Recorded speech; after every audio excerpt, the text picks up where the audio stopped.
Guys, ano kaya ang mangyayari no kapag hinuli si Bato dahil inilabas na po ang warrant no kaya Bato de la Rosa na nanggagaling sa Netherlands, yung ICC warrant na ipinalabas ngayon.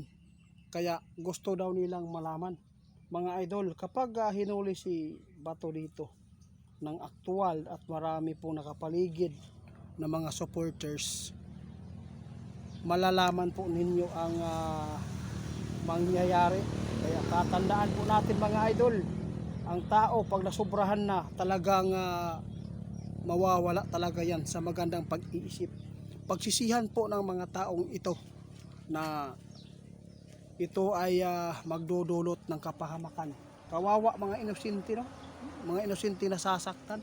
Pero hindi naman po talaga maganda talaga ito kung titingnan po ng mga administrasyon ng Marcos, di ba? Hindi naman talaga maganda ito. Presidente ka eh. Pwede ka namang mag-utos sa mga tauhan mo dyan na dito na lang litisin. Pero bakit andun pa sa mas masahol pa ito mga idol sa sinabi nila na ang mga Duterte daw ay bininta na daw ang Pilipinas o Davao. Pero bakit hanggang ngayon wala man? Mas bumaliktad pa nga no? Ipinagkanuno ninyo ang kapwa niyong Pilipino sa banyaga. Tingnan po niyo mga idol ang mangyayari. Subukan natin silin nyo kung aktual nilang hulihin si Bato na mayroon po mga supporters na kapaligid. Ito po ang mangyayari, kaibigan. Yun po ang gusto kong malaman.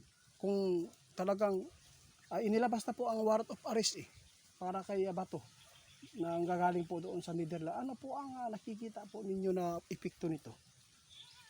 Diyos ko, masamang epekto ng mga idol.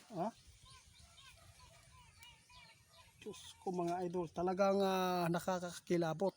Kapag ito ay gagawin nila, ang paghuli nila kay Bato, kapag nandun po ang kanyang pamilya, mga supporters, ito po ang mangyayari. Mayroon talagang kalalagyan po na hindi maganda po dito sa ating mga kapwa Pilipino na gusto talaga na mahuli si Bato.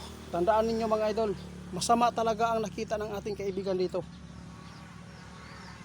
Maghanda kayo. Kaguluhan po ito ang dala dito mga idol, sabi ng ating kaibigan. Grabe oh. Totoo yan kaibigan, oo, nakita ko naman talaga na handa po talaga silang kumitil ng buhay kapag maaktuhan talaga nila ang paghuli nila kay Bato de la Rosa. Kapag yun po Steryanes, kapag lumabas yan at sumama sa paghuli, talagang may kalalagyan po talaga yan. Puno ginagbukol. Oh, grabe mga idol. Sana po maisip ng ating presidente dito na sana ay hindi po mapapahamak ang mga inosente dito ng mga tao dahil nabulag lang po talaga sila. Meron tayong batas dito, bakit parang inapakan nila ang batas natin dito sa Pilipinas? Kung ganito po ang mangyayari, dapat magpasakop na lang tayo sa ICC, hindi na lang po no ang ating presidente, yung presidente na lang doon sa ICC, hindi na si BBM ang ating presidente dapat dito mga idol no. Kung ito man po ay ibibigay po si Bato de la Rosa, grabe, sabi ng ating kaibigan no, sobrang mali po no. Nagpaapak tayo sa banyaga. Mayroon naman po tayong may kapangyarihan naman po talaga ang batas natin dito kung iutos po talaga ng namumuno sa atin. Hindi naman po talaga makakaiwas ang mga tao na mga may pananagutan dito sa ating bansa kung talagang may ngipin talaga ang batas natin. Bakit kailangan pang dalhin po ang Pilipino sa banyaga? Nakakahiya ito, nakakasuklam po ito sa paningin ng iba. Oh, ngayon po ito nangyari mga idol. Wala nang si BBM ang namuno. Maalala ko lang si Ferdinand Marcos Sr. ipinalibing ni Tatay Digong. Kahit ano pong batikos ng mga government, mga nasa Senado, talagang ayaw pumayag na ilibing si Marcos sa bayani. At ang dami pong mga nang bato sa mga Duterte kung bakit daw ililibing daw, no? Ililibing daw si Senyor Ferdinand Marcos doon sa libingan ng mga bayani.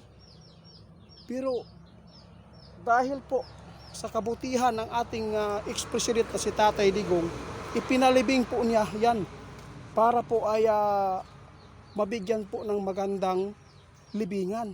Ngunit ngayon, baliktad. Ang mga Duterte ipinadala na sa ibang bansa. Batay, kaibigan, kung may kasalanan talaga ang mga Duterte sa nakikita nila, pero mas masahol pa yung ginawa po nila kay Tatay Digong ngayon. Ang tatay ni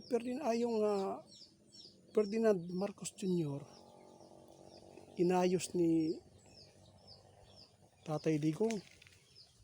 Ngayon si Bongbong, no? Sinira ang buhay ni Tatay Digong. Yan. Baliktad yun. Grabe naman, hindi kayo maka mga idol, hindi kayo makaisip ng maayos. Alin dito ang may malasakit, no? Wala talaga tayo magawa. Pero ang sa atin lang dito, sana kung dadalhin para walang mangyayaring madugo na mangyayari dito kay Bato, mas maganda dito na lang sana. Kasi payag naman si Bato, hindi naman po siya tatakas. Salamat kaibigan. Yan lang po mga idol. Wala tayong magawa. Kahit ano pang gagawin natin. Ordinaryo lang tayong tao para magpaabot. Yung nga mga tao na mga bigatin, hindi nga pinapakinggan. Wala tayong magawa mga idol. Pa-Diyos na lang po natin. Ipasa Diyos na lang natin mga idol ha. Kaya ito na lang po mga idol. I-report na lang natin si Ghost Hunter 88 Fans 2.0 sa Facebook page.